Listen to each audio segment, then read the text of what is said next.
আসসালামু আলাইকুম, কেমন আছেন সবাই? তো সন্ধ্যার নাস্তাটা করে নিচ্ছিলাম আর এখানে মা ছেলে আজকে খুবই খুশি। তার কারণ হচ্ছে ৬ মাস আগে হুজুর রেখেছিলাম। তো মাশাআল্লাহ হুজুর বলতেছে যে সামনের শুক্রবারে কি ছেলেকে কোরআন শরীফ ধরাবে। তো এইজন্য মা ছেলে খুব খুশি আর ছেলেকে বলতেছিলাম যে তোমাকে এই উপলক্ষে একটা কেক বানিয়ে দেই। তো YouTube দেখে আমি মোটামুটি কেক বানানো শিখছি। তো ভালো না হলেও মোটামুটি কাজ চালানোর মতো ভালোই পারি আরকি বানাতে। তো এখানে আমি ফ্রিজ থেকে ডিমটা বের করে রেখেছি আর দুধের প্যাকেট আনিয়ে রেখেছি।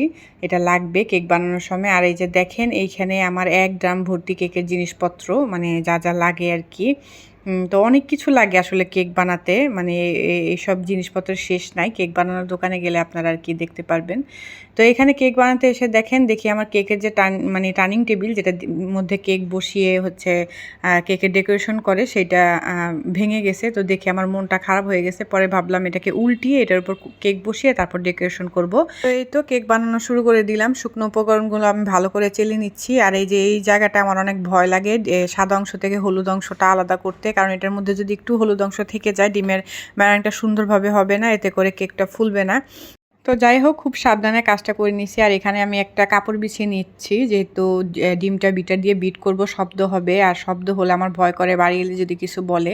আমাদের বাড়ি এলে হচ্ছে অনেক মুখ দিয়ে আর কি আঘাত করে মানুষকে, আর মানুষের শরীরের আঘাতের চাইতে মুখের আঘাতটা আমার মনে হয় বেশি কষ্টকর। তো যতটুকু ম্যানেজ করে চলা যায় ততটুক ম্যানেজ করেই চলি আর কি। তো এইখানে এই যে আমি শুকনো উপকরণগুলো এই ডিমের ম্যারাঙের সাথে মানে মিশিয়ে নিচ্ছি।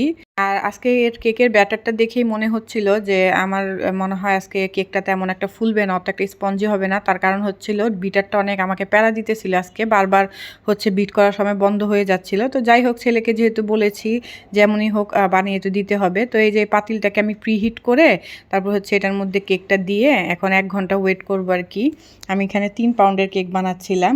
আর এই যে দেখেন কেক বানাতে গেলে কত কিছু নোংরা হয়। যাই হোক এই ফাঁকে আমি ওগুলো সব ধুয়ে ফেলছি। এখন এই যে দেখেন মোটামুটি আজকের কেকটা বলা যায় 70% হয়েছে, মানে ফুলছে আর কি। এটা আরও ফুলতো কিন্তু এই যে আমি বললাম আমি ম্যারাংটা ঠিকভাবে করতে পারিনি এই জন্য। তো এই যে আমি ক্রাম কোটিং করে এখন ফ্রিজে রেখে দিব। এরপরে যে দেখেন আমার ফাইনাল ডেকোরেশনটা মানে আজকে সাদা আর লালের মধ্যে করেছি। কেমন হয়েছে অবশ্যই জানাবেন আমাকে। আমি অত একটা অভিজ্ঞ না, যতটুকু পারি আর কি। তো এই যে এখন কেকটা কাট করে ছেলেকে দিব আর আমিও খাবো। আপনাদের যদি খাওয়াতে পারতাম খুব ভালো হতো, কিন্তু খাওয়াতে তো আর পারবো না। যাই হোক আপনারা দেখে একটু শান্তি নেন। তো এই যে বিসমিল্লাহ করে মুখে দিলাম কেকটা, মাশাল্লাহ মানে আলহামদুলিল্লাহ খুবই খুবই ভালো হয়েছিল, দেখতেও সুন্দর হয়েছিল আর খাইতে অনেক মজা হয়েছিল। তো ভিডিও শুধু দেখলেই হবে না, প্লিজ ভিডিওটা ভালো লাগলে একটা লাইক দিয়ে দিবেন আর চ্যানেলটা সাবস্ক্রাইব করে পাশে থাকবেন। তাহলে সবাই ভালো থাকেন। আল্লাহ হাফেজ।